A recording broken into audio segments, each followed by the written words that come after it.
বিশ্বের বাঘা বাঘা সামরিক বিশ্লেষকদের কপালে এখন চিন্তার গভীর ভাঁজ এবং পেন্টাগন থেকে তেল আভিভ পর্যন্ত প্রতিটি গুরুত্বপূর্ণ সামরিক দপ্তরে বয়ে যাচ্ছে এক অদৃশ্য আতঙ্কের হিমশীতল স্রোত, যা সাধারণ মানুষের চোখে না ধরা পড়লেও আন্তর্জাতিক নিরাপত্তার অন্দরমহলে এক ভয়াবহ ঝড়ের পূর্বাভাস দিচ্ছে। আপাত দৃষ্টিতে বিষয়টি অবিশ্বাস্য মনে হতে পারে, এমনকি হাস্যকর ঠেকতেও পারে সাধারণ মানুষের কাছে। একটি সামান্য প্লাস্টিকের খেলনা বিমান কি সত্যি তৃতীয় বিশ্বযুদ্ধের সাইরেন বাজাতে পারে? শুনতে অদ্ভুত শোনালেও আন্তর্জাতিক নিরাপত্তার বলয়ে এখন একটি প্রশ্নই তোলপাড় সৃষ্টি হচ্ছে এবং রাজনীতি ও সমরবিদ্যার জটিল সমীকরণে এমন কিছু চাল দেওয়া হচ্ছে যা দৃশ্যত নিরীহ মনে হলেও এর পেছনের বার্তাটি হাড় হিম করা এক পরিস্থিতিরই ইঙ্গিত দিচ্ছে। আজকের এই বিশেষ প্রতিবেদনে আমরা উন্মোচন করতে যাচ্ছি এমন তিনটি বিধ্বংসী খবর যা প্রমাণ করে যে মধ্যপ্রাচ্যে আর কেবল উত্তপ্তই নেই, বরং একটি জীবন্ত আগ্নেয়গিরি লাভা উদ্গীরণের ঠিক আগের মুহূর্তটিতে দাঁড়িয়ে রয়েছে। গত কয়েকদিনে ঘটে যাওয়া তিনটি ঘটনাকে আলাদাভাবে দেখলে মনে হতে পারে বিচ্ছিন্ন কিছু খবর, কিন্তু এই সবগুলো যোগসূত্র যখন মেলানো হয় তখন চোখের সামনে ভেসে ওঠে এক ভয়ঙ্কর ও রক্তক্ষয়ী ভবিষ্যতের মানচিত্র। রাজনীতিতে কাকতালীয় বলে কোনো শব্দ নেই, যা ঘটে তার পেছনে থাকে গভীরে নকশা ও সুদূরপ্রসারী পরিকল্পনা। আর সেই পরিকল্পনারই প্রথম দৃশ্যটি মঞ্চস্থ হয়েছে গত 10 ফেব্রুয়ারি ইরানের রাজধানী তেহরানে। দৃশ্যপটে দেখা যাচ্ছে যে চীন মিলিটারি একজন শীর্ষস্থানীয় কর্মকর্তা অত্যন্ত হাসি মুখে ইরানের এয়ারফোর্স কমান্ডের হাতে একটি সুদৃশ্য বক্স তুলে দিয়েছেন। আর সেই বক্সের ভেতরে যা ছিল তা নিয়ে এখন তোলপাড় বিশ্ব মিডিয়া ও গোয়েন্দা সংস্থাগুলো। বক্সের ভেতরে ছিল চীনের গর্ব এবং তাদের সামরিক প্রযুক্তির সর্বোচ্চ শিখর J-20 স্টেলথ ফাইটার জেটের একটি স্কেল মডেল, যা সাধারণ দৃষ্টিতে নিছক একটি খেলনা বিমান বা শোপিস মনে হতে পারে। আপনারা বলতেই পারেন যে একটা ড্রয়িং রুমে সাজানোর জন্য দেওয়া খেলনা উপহার দিয়ে এত হইচই করার কি আছে, কিন্তু আন্তর্জাতিক কূটনীতি এবং বিশেষ করে যখন পৃথিবীটা বারুদের স্তূপের উপর দাঁড়িয়ে আছে, তখন একজন সুপার পাওয়ার দেশের প্রতিনিধি আরও একটা দেশের সেনাপ্রধানকে শুধু ঘর সাজানোর জন্য খেলনার উপহার দেবে না, বরং এই উপহারের প্রতীকী অর্থ হাজারটা পারমাণবিক হুমকির চেয়েও জোরালো এবং স্পষ্ট। J-20 কোনো সাধারণ বিমান নয়, আর আজ পর্যন্ত চীন তাদের এই গোপন ব্রহ্মাস্ত্রটি পৃথিবীর কোনো দেশকে বিক্রি করেনি, এমনকি তাদের সবচাইতে ঘনিষ্ঠ মিত্র পাকিস্তানও নয়, কারণ এই বিমানের এমন সব টপ সিক্রেট প্রযুক্তি আছে যা সরাসরি আমেরিকার F-22 র্যাপটর এবং F-35 এর সাথে টক্কর দিতে সক্ষম এবং রাডারে ধরা পড়ে না শত্রুর ভূখণ্ডে ঢুকেই নিমিষেই ধ্বংসযজ্ঞ চালানোর এক প্রচণ্ড ক্ষমতা রয়েছে এই স্টিল ড্রাগনের। অন্যদিকে ইরানের বর্তমান বিমান বাহিনীর দিকে তাকালে দেখা যায় এক করুণ চিত্র, যেখানে 1979 সালের বিপ্লবের আগে F-4 টমক্যাট এবং কিছু রাশিয়ান মিগ বিমানের ওপর ভরসা করে আছে তারা, যার ফলে টেকনোলজির দিক থেকে ইরান আমেরিকার চেয়ে আকাশে বড় লড়াইয়ের প্রায় 40 বছর পিছিয়ে আছে। ইরান যখন ইচ্ছা করে তাদের F-35 নিয়ে ইরানের আকাশে হানা দেওয়ার হুমকি দেয়, আর ইরানকে তাকিয়ে থাকতে হয় তার ওই পুরনো এয়ার ডিফেন্স দিকে। ঠিক এই শ্বাসরুদ্ধকর মুহূর্তে লোহিত সাগরের উত্তেজনা যখন তুঙ্গে এবং গাজায় যুদ্ধ চলছে, তখন তেহরানের মাটিতে চীনা ড্রাগন এই উপস্থিতি এবং J-20 এর মডেল হস্তান্তর এক অশুভ বার্তা বহন করে। ইসরায়েলি মিডিয়া এবং আন্তর্জাতিক ডিফেন্স অ্যানালিস্টরা ইতিমধ্যেই লিখতে শুরু করেছেন যে এটি একটি ডিরেক্ট মেসেজ বা সরাসরি বার্তা, যার মাধ্যমে চীন বিশ্বকে এবং বিশেষ করে ওয়াশিংটনকে এটা বোঝাতে চাইছে যে যদি তোমরা ইরানের ওপর মাত্রার অতিরিক্ত চাপ সৃষ্টি করো, তবে আমরা আমাদের এই গোপন ড্রাগন ইরানের হাতে তুলে দিতে দ্বিধা করব না।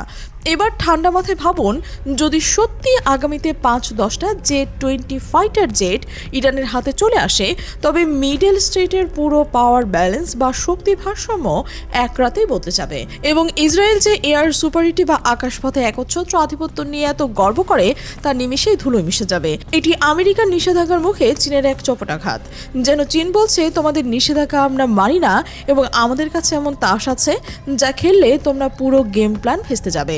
যদিও বাস্তবতা হলো চীন কালকেই এই বিমান ইরানকে দিচ্ছে না, কারণ এর জন্য পাইলট ট্রেনিং এবং লজিস্টিক সাপোর্টের প্রয়োজন, কিন্তু এই মডেল দিয়ে তারা বুঝিয়ে দিচ্ছে দরজাটা খোলা আছে এবং এটি এক ধরনের মনস্তাত্ত্বিক যুদ্ধ যেখানে চীন আমেরিকাকে ভয় দেখাচ্ছে এবং নিজের উপস্থিতি জানান দিচ্ছে। এর ঠিক পরের দিন 11 ফেব্রুয়ারি ঘটে দ্বিতীয় গুরুত্বপূর্ণ ঘটনাটি খবরের কাগজগুলোতে হয়তো সাধারণ শিরোনাম করেছে যে চীন প্রেসিডেন্ট শি জিনপিং ইরানকে অভিনন্দন জানিয়েছে, কিন্তু এই অভিনন্দনের আড়ালে লুকিয়ে রয়েছে রয়েছে এক গভীর ষড়যন্ত্রের গন্ধ। দিনটি ছিল ইরানের ইসলামিক রেভলিউশনের 47তম বার্ষিকী এবং এই বিশেষ দিনে শি জিনপিং ইরানের বর্তমান প্রেসিডেন্ট মাসুদ পেজিশকিয়ানকে একটি রহস্যময় বার্তা পাঠায়, যেখানে তিনি বলেছেন চীন এবং ইরান শুধু পার্টনার নয়, আমরা বন্ধু, আর আমরা এই বন্ধুত্বকে আরও গভীর করতে চাই। তিনি কোঅপারেশন বা সহযোগিতাকে নেক্সট লেভেল বা পরবর্তী ধাপে নিয়ে যাওয়ার কথা উল্লেখ করেছেন, যা আন্তর্জাতিক সম্পর্কের ক্ষেত্রে অত্যন্ত মারাত্মক ইঙ্গিত বহন করে। যখন শি জিনপিং বলেন সম্পর্ক গভীর করবেন, তখন তিনি আসলে কি বোঝাতে চাইছেন তা বুঝতে হলে আমাদের 2021 সালের চীন ও ইরানের মধ্যে 25 বছরের $400 বিলিয়ন স্ট্র্যাটেজিক চুক্তি হয়েছিল তার কথা বলতে হবে। এতদিন সেই চুক্তি ছিল মূলত তেল আর ব্যবসার আড়ালে, কিন্তু আজ সেই বার্তা প্রমাণ করে যে চীন এখন আর পর্দার আড়ালে থাকতে চাচ্ছে না। আমেরিকা যখন ইরানকে একঘরে করে ফেলার আপ্রাণ চেষ্টা করছে, তখন চীন বুক চিতিয়ে বলছে আমরা ইরানের সাথে আছি। এই বন্ধুত্বের বার্তা কি শুধুই কূটনৈতিক শিষ্টাচার? একদমই না, কারণ চীন ব্যবসায়ী দেশ এবং তাদের প্রতিটি শব্দের পেছন থেকে লাভ ক্ষতির হিসাব। তারা জানে যে আমেরিকার সাথে টক্কর দিতে হলে মধ্যপ্রাচ্যে তাদের একটি শক্তিশালী ঘাঁটি দরকার, আর ইরান হলো সেই পারফেক্ট ঘাঁটি। শি জিনপিং এর এই বার্তার টাইমিংটা লক্ষ্য করুন। বোঝা যাবে যে চীন হয়তো এবার ইরানের সামরিক শক্তি বাড়াতে সরাসরি সাহায্য করবে, হয়তো ইরান মিসাইল প্রোগ্রামে টেকনিক্যাল সাপোর্ট দেবে, কিংবা সেই J-20 বিমানের মডেল উপহার দেওয়াটা এই গভীর বন্ধুত্বের প্রথম ধাপ। যখন সবাই ভাবছে চীন শুধু ব্যবসা করতে চায়, তখন চীন আসলে চুপিসারে রাশিয়া, চীন এবং ইরানকে নিয়ে একটি অ্যাক্সিস বা অক্ষ শক্তি তৈরি করেছে, যা এখন আমেরিকার চোখের বালি এবং পশ্চিমাদের মাথা ব্যথার কারণ হয়ে দাঁড়িয়েছে। কিন্তু দর্শক, সবচেয়ে ভয়ের এবং আতঙ্কের খবরটি এখনো বাকি, কারণ এতক্ষণ আমরা কূটনৈতিক আর মডেল বিমানের কথা বলছিলাম, যা ছিল ভবিষ্যতের ইঙ্গিত, কিন্তু এখন যা বলবো তা সরাসরি তাজা বারুদের গন্ধ রয়েছে। গত 12 ফেব্রুয়ারি ইউএস সেন্ট্রাল কমান্ড বা সেন্টকম কিছু ছবি প্রকাশ করেছে, যা মধ্যপ্রাচ্যের সমীকরণে এক নতুন আতঙ্ক যোগ করেছে। যেখানে দেখা যাচ্ছে মধ্যপ্রাচ্যে কোনো গোপন ঘাঁটিতে আমেরিকার পাইলটরা তাদের AH-64 অ্যাপাচি অ্যাটাক হেলিকপ্টার নিয়ে ব্যাপক মহড়া দিচ্ছে। হঠাৎ করে এই অঞ্চলে আমেরিকার এই ঘাতক হেলিকপ্টারের আনাগোনা জ্যামিতিক হারে বেড়ে গেছে এবং সেন্টকম এই ছবিগুলোর নিচে ক্যাপশনে শুধুমাত্র একটি শব্দ লিখেছে, প্রস্তুত। যে একটি শব্দই যেন যুদ্ধের চূড়ান্ত ঘোষণা। যারা সামরিক বিষয় নিয়ে খোঁজ খবর রাখেন তারা জানেন যে অ্যাপাচি কোনো সাধারণ হেলিকপ্টার নয়, একে বলা হয় উড়ন্ত ট্যাঙ্ক, যার প্রধান কাজ হলো ক্লোজ এয়ার সাপোর্ট।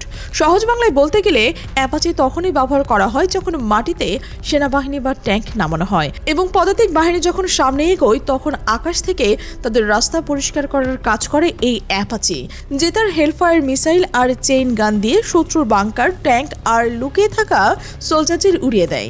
প্রশ্ন হলো, আমেরিকা যদি শুধু আকাশ পথে হামলা চালাতে চায়, তবে তো তাদের কাছে F-16 এবং F-35 বা বিভিন্ন শক্তিশালী ড্রোন রয়েছে। তারা কেন হঠাৎ করে গ্রাউন্ড সাপোর্টের জন্য তৈরি অ্যাপাচি হেলিকপ্টারের সংখ্যা বাড়াচ্ছে? সোশ্যাল মিডিয়া এবং ডিফেন্স ফোরামগুলোতে এখন একটাই গুঞ্জন, আমেরিকা কি কোনো গ্রাউন্ড অপারেশন বা স্থল অভিযানের ব্লুপ্রিন্ট তৈরি করেছে? আমরা সম্প্রতি সিরিয়া এবং ইরাকের আমেরিকান বেইজের ওপর হামলা হতে দেখেছি এবং আমেরিকাও পাল্টা জবাব দিয়েছে, কিন্তু এতদিন সেটা ছিল শুধুই দূরপাল্লার বিমান হামলা। এখন অ্যাপাচির এই হঠাৎ উপস্থিতি মহড়া কি ইঙ্গিত দিচ্ছে যে আমেরিকা এবার মাটিতে সেনা নামাতে পারে? হতে পারে কোনো স্পেশাল অপারেশন লেবানন সীমান্তে কিংবা সিরিয়ার কোনো নির্দিষ্ট অঞ্চলে, অথবা হতে পারে এটি ইরানকে দেওয়া একটি কড়া বার্তা। কিন্তু ইতিহাস সাক্ষী, অ্যাপাচি হেলিকপ্টার যখন কোনো অঞ্চলে ঝাঁকে ঝাঁকে জড়ো হয়, তখন খুব শীঘ্রই সেখানে বড় ধরনের রক্তক্ষয়ী সংঘর্ষের খবর পাওয়া যায়। এই ছবিগুলো কোনো সাধারণ রুটিন ফ্লাইটের ছবি নয়, এই ছবিগুলো আসন্ন যুদ্ধের সংকেত। আমেরিকা একদিকে বলছে যে যুদ্ধ ছড়াতে চায় না, অন্যদিকে তারা তাদের সবচেয়ে ভয়ঙ্কর গ্রাউন্ড সাপোর্ট মিশনগুলোকে এভাবে রেডি করছে, আর এই দ্বিমুখী আচরণই পরিস্থিতিকে সবচেয়ে বেশি অস্থিতিশীল করে তুলেছে।